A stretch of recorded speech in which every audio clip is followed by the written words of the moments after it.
स्किनमध्ये, मांसामध्ये नाही द्यायचं. 0.5 ml फुगताना दिसतंय. 1 पर्यंत आणा. मांसामध्ये नको.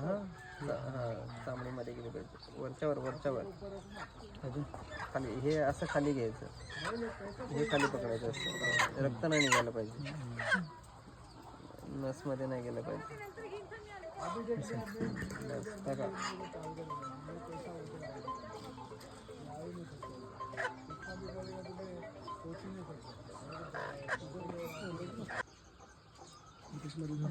मध्ये मध्ये मध्ये तिकडे.